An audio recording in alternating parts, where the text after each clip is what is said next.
بسم اللہ الرحمن الرحیم نصلی ونسلم علی رسولہ الکریم اما بعد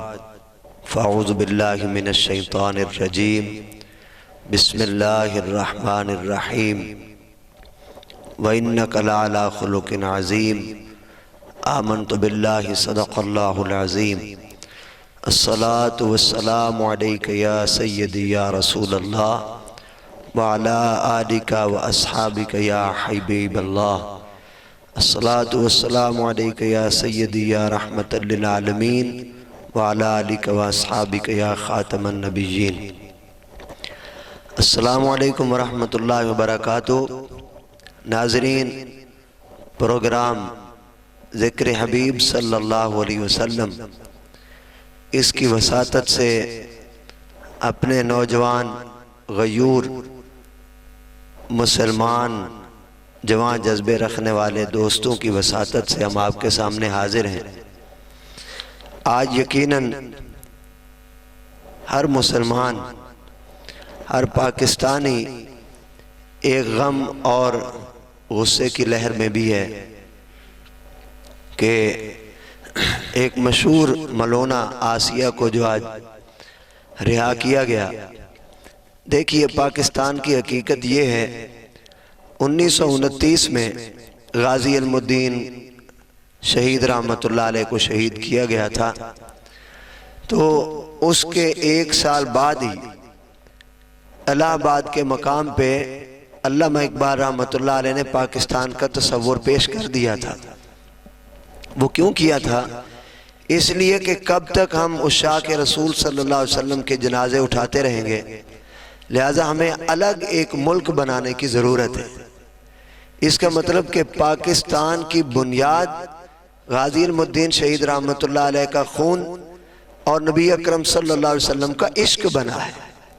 تو جس بنیاد پر ہم نے پاکستان لیا تھا، ہم نے تو لیا تھا کہ عاشقوں کا تحفظ ہو سکے، اور آج عاشقوں کو سولی چڑھایا جا رہا ہے، پھانسی چڑھایا جا رہا ہے، اور گستاخی کرنے والے نبی اکرم صلی اللہ علیہ وسلم کے خلاف ناپاک جسارتیں کرنے والوں کو یوں تحفظ دیا جا رہا ہے۔ حیف ہے اس حکمرانی پر، اس فیصلے پر ہم یہ پوری قوم احتجاج ریکارڈ کرواتے ہیں، اور پوری قوم اس وقت اپنے غم اور غصے کا اظہار کر رہی ہے۔ ناظرین کرام، آج جو ہمارا موضوع ہے، نبی اکرم صلی اللہ علیہ وسلم کے اخلاق کریمانہ، نبی اکرم صلی اللہ علیہ وسلم کا خلق۔ لیکن جو میں نے ابھی بات کہی ہے آسیہ ملونہ کے بارے میں، آپ کے ذہن میں یہ بھی آئے گا کہ نبی اکرم صلی اللہ علیہ وسلم کا اخلاق حسنہ تو یہ ہے کہ آپ معاف فرما دیتے۔ تو یہ اس کا مسئلہ، فقہی مسئلہ میں آپ کو بتا دوں، گستاخ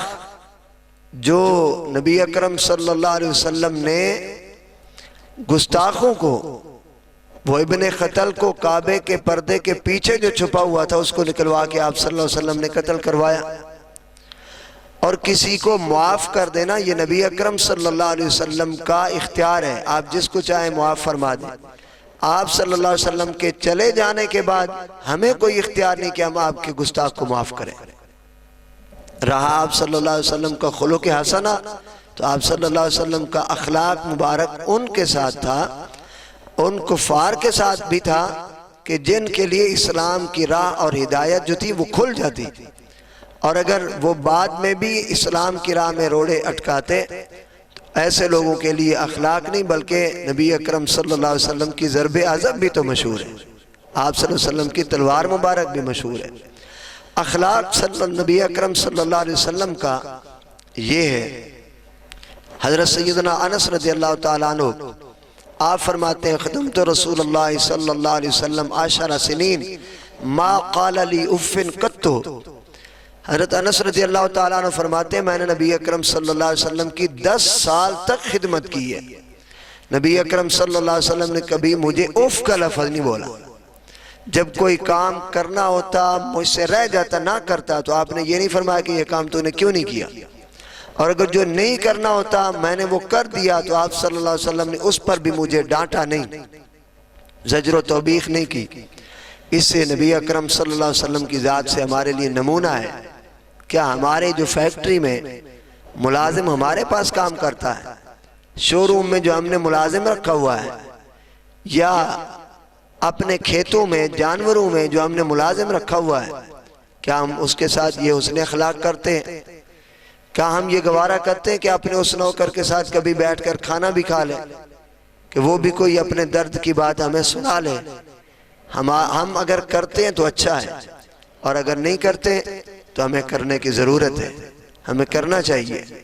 اپنے نوکر کو، ملازم کو گالی نہیں دینی چاہیے،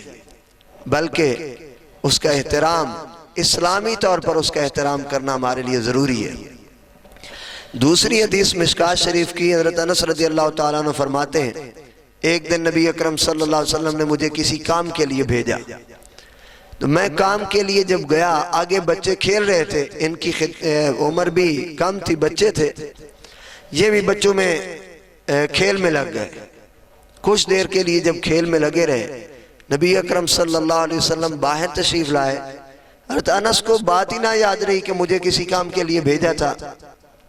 لیکن نبی اکرم صلی اللہ علیہ وسلم پیچھے پیچھے جب تشریف لے گئے، دیکھا حضرت انس رضی اللہ تعالیٰ عنہ بچوں کے ساتھ کھیل رہے ہیں۔ حضرت انس فرماتے ہیں نبی اکرم صلی اللہ علیہ وسلم نے میرے سر پہ ہاتھ رکھا اور فرمایا کہ انس ادھر ہی جا رہے ہو نا جہاں میں نے بھیجا ہے۔ کیا بات ہے، کیا انداز ہے! یہ نہیں فرمایا کہ کیوں نہیں گئے، تمہیں بات ہی بھول گئی، ڈانٹا نہیں کسی بات پہ، بلکہ بھیج بھی دیا اور غصے کا اظہار بھی نہیں فرمایا۔ یہ ہمارے آقا صلی اللہ علیہ وسلم کے اخلاق کریمانہ ہیں۔ ایک کتاب ہے یتیموں کے والی، اس میں یہ ایک واقعہ درج ہے جو میں بھی آپ کے سامنے عرض کرنے لگا ہوں۔ نبی اکرم صلی اللہ علیہ وسلم کے پاس ایک بڑھیا کھیر پکا کے لاتی تھی، محبت سے وہ کھیر پکاتی رہتی اور نبی اکرم صلی اللہ علیہ وسلم پر درود پڑھتی رہتی۔ درود شریف پڑھتے پڑھتے پھر نبی اکرم صلی اللہ علیہ وسلم کی بارگاہ میں لے بھی آتی۔ آقا علیہ السلام تناول فرماتے، اور آپ صلی اللہ علیہ وسلم کی عادت مبارکہ تھی کہ جو بھی تبرک ہوتا کچھ بچا کے صحابہ کو بھی دے دیتے۔ ایک مرتبہ ایسا ہوا جب وہ بڑھیا کھیر پکا کے لائی تو آقا علیہ السلام نے کھیر پوری کی پوری تناول فرما لی، صحابہ کو بچا کے نہ دی۔ صحابہ تو تبرک کے منتظر ہوتے تھے، ترس رہے ہوتے تھے۔ وہ صحابہ جو نبی اکرم صلی اللہ علیہ وسلم کے وضو کا پانی نیچے نہ جانے دیں، بلکہ آپ صلی اللہ علیہ وسلم کا لعاب دہن نیچے نہ جانے دیں، اپنے ہاتھوں پر مال لیں، اپنی جانوں پر مال لیں، اور جس کو نہ ملے وہ دوسرے کے ہاتھ سے ہاتھ مل کے اپنے جسم کو مال لے۔ وہ نبی اکرم صلی اللہ علیہ وسلم کے اس تبرک پر کس قدر فخر کرتے ہوں گے۔ عرض کی یا رسول اللہ صلی اللہ علیہ وسلم، آج تو آپ نے معمول سے ہٹ کے کام کیا ہے، ہمیشہ آپ کچھ نہ کچھ تبرک ہمیں بچا دیتے تھے، آج تو آپ صلی اللہ علیہ وسلم نے کچھ ہمیں بچا کے نہیں دیا، اس کی وجہ کیا تھی؟ نبی اکرم صلی اللہ علیہ وسلم نے فرمایا، صحابہ آج وہ بڑھیا میٹھے کی جگہ بھول کے وہ نمک ڈال کے آئی تھی، میں نے تمہیں اس لیے بچا کے نہیں دیا کہ تم میں سے کوئی بول نہ پڑے، اگر کوئی تم میں سے کوئی اس کے سامنے بول پڑا تو اس بڑھیا کا دل ٹوٹ جائے گا، اور ہم دل توڑنے کے لیے نہیں آئے، ہم دل جوڑنے کے لیے آئے۔ دیکھیے ہمارے آقا صلی اللہ علیہ وسلم کا کسی کے سامنے اس چیز کا تذکرہ بھی نہ کرنا کہ جس کی وجہ سے اس کا دل ٹوٹ جائے۔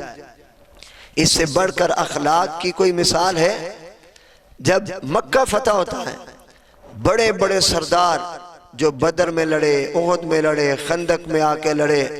محاصرے کیے اور اسلام کا ہر طرح سے راستہ روکا،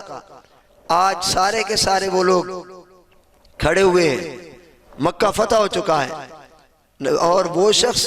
جس نے نبی اکرم صلی اللہ علیہ وسلم کے چاچا حضرت حمزہ رضی اللہ تعالیٰ عنہ کو شہید کیا تھا، واشی بن حرب ان کا نام تھا، نبی اکرم صلی اللہ علیہ وسلم نے حضرت بلال رضی اللہ تعالیٰ عنہ کو فرمایا، بلال جاؤ اس واشی کو بھی بلا کے لاؤ، میں اس کو بھی جنت میں لے جانا چاہتا۔ واشی کو جب بلانے کے لیے گئے، اس نے کہا تمہارا رب تو فرماتا ہے ان اللہ لا یغفر ان یشرک بہ ویغفر ما دون ذلک لمن یشاء، شرک کو اللہ نہیں بخشتا، لہذا میں نہیں آتا۔ صحابہ واپس آ گئے۔ پھر نبی اکرم صلی اللہ علیہ وسلم نے فرمایا جاؤ اسے کہو میرا رب فرماتا ہے الا من تاب وآمن وعمل عملا صالحا فاولئک یبدل اللہ سیئاتہم حسنات، کہ جو ایمان لے آئے اللہ تعالیٰ اس کے گناہوں کو بھی نیکیوں میں بدل دیتا ہے، آ جا تو۔ واشی کے پاس گئے، اس نے کہا اچھا میں ایمان لاؤں، ایمان لانے کے بعد نیک عمل کروں، پھر ہو سکتا ہے مجھ سے نیک عمل ہو سکے نہ ہو سکے، اتنی بڑی شرطیں، باپ دادا کا دین بھی چھوڑوں پھر بھی جنت میں جاؤں نہ جاؤں، لہذا میں تو نہیں آتا۔ دوبارہ صحابہ کرام آئے تو تیسری بار یارو اس نے کوئی نبی اکرم صلی اللہ علیہ وسلم پر بچپن میں کوئی احسان تو نہیں کیے تھے کہ آپ بار بار صحابہ کو بھیج رہے؟ تیسری بار بھیجا، فرمایا جاؤ اسے کہو میرا رب فرماتا ہے لا تقنطوا من رحمت اللہ، میری رحمت سے مایوس نہ ہو، آجا میں تجھے جنت میں لے جاؤں۔ فرماتے ہیں واشی جب آیا، اس آیت لا تقنطوا من رحمت اللہ کے شان نزول میں یہ بات لکھی ہوئی ہے۔ جب وہ بندہ آیا، واشی آئے، حضرت عمر رضی اللہ تعالیٰ عنہ جب انہیں دیکھا تو تیش میں آگئے۔ حضرت عمر رضی اللہ تعالیٰ عنہ کہنے لگے یا رسول اللہ صلی اللہ علیہ وسلم، یہ آپ کے چاچا کا قاتل ہے واشی، جنہوں نے قتل بھی کیا، پھر لاش کو مسلح کر دیا، ناک کان مبارک بھی کاٹ لیے تھے، اب مجھے اجازت دے میں اس کا سر قلم کر دوں۔ نبی اکرم صلی اللہ علیہ وسلم نے فرمایا نا واشی، حضرت عمر سے نبی اکرم صلی اللہ علیہ وسلم نے فرمایا نا عمر، لا اسلام رجل واحد احب الی من قتل الف کافر، 1000 کافر کے قتل کرنے سے مجھے ایک مسلمان کا، کسی ایک شخص کا مسلمان ہو جانا مجھے زیادہ عزیز ہے۔ اعلیٰ حضرت فرماتے ہیں تیری خلق کو حق نے جمیل کیا، تیرے خلق کو حق نے عظیم کہا، کوئی تجھ سا ہوا ہے نہ ہوگا شاہ، تیرے خالق کے حسن و ادا کی قسم۔ دیکھیے نبی اکرم صلی اللہ علیہ وسلم نے اعلان نبوت کے بعد 13 سال مکہ میں گزارے، اور جب یہاں سے آپ صلی اللہ علیہ وسلم نے مدینہ کی طرف ہجرت کی، پہلے ہجرت حبشہ ہوئی، ہجرت اولا ہوئی، ہجرت ثانیہ ہوئی، 11 مرد اس میں موجود ہیں اور 4 عورتیں ہیں۔ پھر وہاں سے جب ہجرت ثانیہ ہوتی ہے، یہاں سے مکہ سے مدینہ کی طرف ہجرت کرتے ہیں صحابہ، اس کے 2 سال بعد آپ دیکھیں جب غزوہ بدر ہوتی ہے، غزوہ بدر ہوتا ہے اس وقت 313 صحابہ کرام کی تعداد ہے، 313، اور بچے اور خواتین ملا لیں تو زیادہ سے زیادہ کچھ 600 کی تعداد ہو جائے گی، 650 کی تعداد۔ لیکن جب نبی اکرم صلی اللہ علیہ وسلم نے آپ نے خطبہ حجۃ الوداع ارشاد فرمایا 10 ہجری میں، 2 ہجری کو 313، 600 صحابہ کرام بچے اور خواتین سمیت، لیکن جب 10 ہجری کو خطبہ حجۃ الوداع ارشاد فرمایا اس وقت 1,24,000 کم و بیش صحابہ کرام موجود ہیں۔ بتائیے اتنے تھوڑے سے عرصے میں ہم تو کسی کو ووٹ کے لیے بھی قائل نہیں کر سکتے، ہمارے آقا صلی اللہ علیہ وسلم نے تو ان کے دین بدلوائے ہیں۔ جب کفار نے یہ دیکھا کہ اتنے مختصر سے عرصے میں انہوں نے اتنے لوگوں کے دین بدلوائے تو انہوں نے کہا یہ کوئی مجنون ہے، یہ کوئی ساحر ہے جو جادو کرتا ہے اور دوسرے کو اپنے قبضے میں لے لیتا ہے۔ تو اللہ رب العزت نے فرمایا نانا حبیب نون والقلم وما یسترون، قلم کی قسم، اس کے لکھے ہوئے کی قسم، ما انت بنعمت ربک بمجنون، آپ کوئی مجنون نہیں ہے، کوئی ساحر نہیں ہے۔ تو پھر اتنے تھوڑے سے عرصے میں لاکھوں کی جماعت کیسے بنا لی؟ فرمایا وَإِنَّكَ لَعَلَىٰ خُلُقٍ عَظِيمٍ، اے حبیب آپ کا اخلاق ایسا ہے کہ جو ایک بار آتا ہے پھر اٹھ کے جانے کو اس کو جی نہیں جاتا۔ یہ نبی اکرم صلی اللہ علیہ وسلم کے اخلاق کریمانہ ہیں۔ آج ہمیں اپنے ساتھ جڑے ہوئے لوگوں سے، اپنی ازواج سے نبی اکرم صلی اللہ علیہ وسلم کس قدر محبت فرماتے، ان کے حقوق دیتے۔ سیدہ خدیجۃ الکبریٰ رضی اللہ تعالیٰ عنہ نبی اکرم صلی اللہ علیہ وسلم کی زوجہ مطہرہ ہے۔ جب آپ کا انتقال ہونے لگا حضرت خدیجۃ الکبریٰ رضی اللہ تعالیٰ عنہ کا، تو انہوں نے اپنی سہیلی کو بھیجا اور کہا نبی اکرم صلی اللہ علیہ وسلم سے کہو مجھے اپنی چادر مبارک دے دے، میں مرنے کے وقت اپنا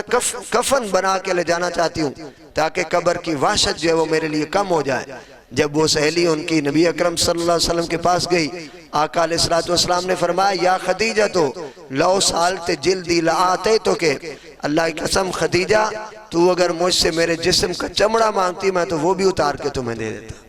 بیویوں سے تو حسن سلوک اس انداز میں ہوتا ہے۔ ہم بھی جب وہ اپنے ماں باپ کا بھرا گھر چھوڑ کے، اپنے بھائیوں کو بہنوں کو چھوڑ کے، سب کو چھوڑ کے ہمارے سہارے پر ہماری دہلیز پہ آ جاتی ہیں، تو ہمیں ان کو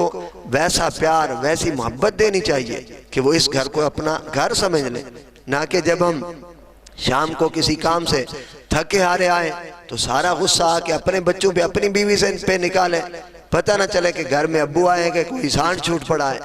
نہیں، بلکہ ہمارے لیے اخلاق کریمانہ نبی اکرم صلی اللہ علیہ وسلم کا اس انداز میں اپنی بیوی سے بات کریں کہ اگر کوئی تکلیف درد ہو تو وہ بھی چن لیں،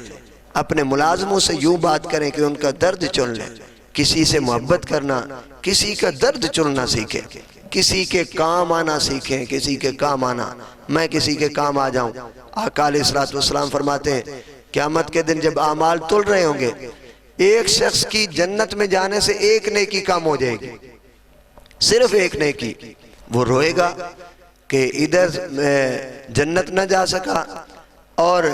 ادھر وحشتناک اور ڈرونی اور دہکتی ہوئی آگ اور دہکتے ہوئے کولے جہنم کے،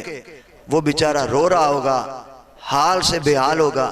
اللہ رب العزت فرمائے گا میرے بندے جا، یہ معاشر کا مجمع ہے، اس مجمع میں چلا جا، اگر تجھے کوئی نیکی دیتا ہے تو جا لے آ۔ نبی اکرم صلی اللہ علیہ وسلم فرماتے ہیں وہ جائے گا، جا کے جس کو کہے گا کہ یار میری ایک نیکی کم ہو گئی ہے، میں جنت نہیں جا سکتا، جہنم جانا پڑ گیا ہے، مہربانی کر کے ایک نیکی دے دو، تو اس کو اپنی پڑ جائے گی کہ کہیں میری کم نہ ہو جائے، کوئی اس کو نیکی دینے کے لیے تیار نہیں ہوگا۔ جب اس وحشتناک عالم میں حشر کے مجمع میں جا رہا ہوگا، پراگندہ بال، کھلے ہوئے بال، اس میں گرد پڑی ہوئی، اور وہ افسردہ حال میں جب جا رہا ہوگا، آگے اللہ تعالیٰ کا ایک بندہ ملے گا، وہ کہے گا اللہ کے بندے کیا ہوا ہے تجھے؟ وہ کہے گا یار میری جنت میں جانے سے صرف ایک نیکی کم ہو گئی ہے، میں اس وجہ سے پریشان ہوں۔ نبی اکرم صلی اللہ علیہ وسلم فرماتے ہیں وہ اس کو ملنے والا بندہ کہے گا میری ہے ہی ایک نیکی، میرا تو پتہ نہیں کوئی سنورتا ہے نہیں سنورتا، یہ نیکی تو لے جا۔ آقا علیہ السلام فرماتے ہیں وہ نیکی اس کو دے دے گا، وہ نیکی لے کے خوش ہو کے اللہ کی بارگاہ میں جائے گا، تو اللہ تعالیٰ فرمائے گا تو بتا یہ نیکی تجھے کس نے دی ہے؟ وہ عرض کرے گا یا اللہ مجھے فلاں بندے نے دی ہے۔ اللہ رب العزت فرمائے گا جا اس کو بلا لے، اس کو بلایا جائے گا۔ اللہ تعالیٰ فرمائے گا میرے بندے اتنے معاشر کے مجمع میں، وحشت میں، تو نے اپنی نیکی، یہاں جب ہر ایک کو اپنی اپنی پڑی ہوئی ہے، تو نے اپنی نیکی اس کو کیوں دے دی؟ تو وہ عرض کرے گا یا اللہ اس کی ایک نیکی کم تھی جنت جانے سے، اور میری تو تھی ہی ایک نیکی، تو میں نے کہا میں وہ اس کو دے دوں، چلو میرا کوئی سنورتا ہے نہیں سنورتا، اس کا تو سنورتا ہے، یہ لے جائے۔ اللہ تعالیٰ فرمائے گا میرے بندے تو بڑا سخی ہے کہ میں بڑا سخی ہوں، تو بڑا مہربان ہے کہ میں بڑا مہربان ہوں، جا میں نے اس کو معاف کیا تجھے بھی معاف کیا۔ علامہ اقبال کہتے ہیں خدا کے بندے تو ہیں ہزاروں، بنوں میں پھرتے ہیں مارے مارے، میں اس کا بندہ بنوں گا جس کو خدا کے بندوں سے پیار ہوگا۔ میرے بھائیوں، نبی اکرم صلی اللہ علیہ وسلم کا اخلاق حسنہ سیکھیے، اپنے بچوں سے، اپنے گھر والوں سے، اپنے احباب سے، تاکہ جو ہمیں دیکھے ہمیں دیکھتے ہی وہ سمجھ جائے یہ محمدی ہے۔ غالب ندیم دوست سے آتی ہے بوئے دوست، دوست کی کم از کم پہچان یہ ہے کہ جب سامنے آئے اپنے دوست کی یاد دلا دے، اور امتی کی کم از کم پہچان یہ ہے کہ جب سامنے آئے تو اپنے نبی کی یاد دلا دے۔ اللہ تعالی ہمیں نبی اکرم صلی اللہ علیہ وسلم کا اخلاق اپنانے کی توفیق عطا فرمائے، آمین۔ وآخر دعوانا ان الحمدللہ رب العالمین۔